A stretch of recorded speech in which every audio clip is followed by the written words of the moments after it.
E neste Minuto FI vamos falar do Guarani, que sábado passado foi até a cidade de Sorocaba, no Walter Ribeiro, e goleou impiedosamente a Inter de Limeira por 5-0. Guarani que com este resultado e outros resultados combinados, principalmente o Bragantino vencendo o Ituano por 5-1, não corre mais risco de rebaixamento à Série A2 do Campeonato Paulista de 2024. O Guarani, que volta a campo no próximo domingo às 4 da tarde, vai enfrentar nada mais nada menos que o Palmeiras, no estádio Brinco de Ouro da Princesa. É um jogo que para o Guarani já não vale mais nada, porque o Bugre não tem condições de buscar a classificação.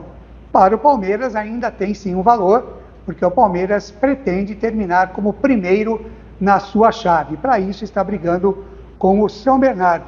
Então o Palmeiras deverá vir a Campinas com força total para enfrentar o Guarani. Claudinei Corsi para o Minuto FI.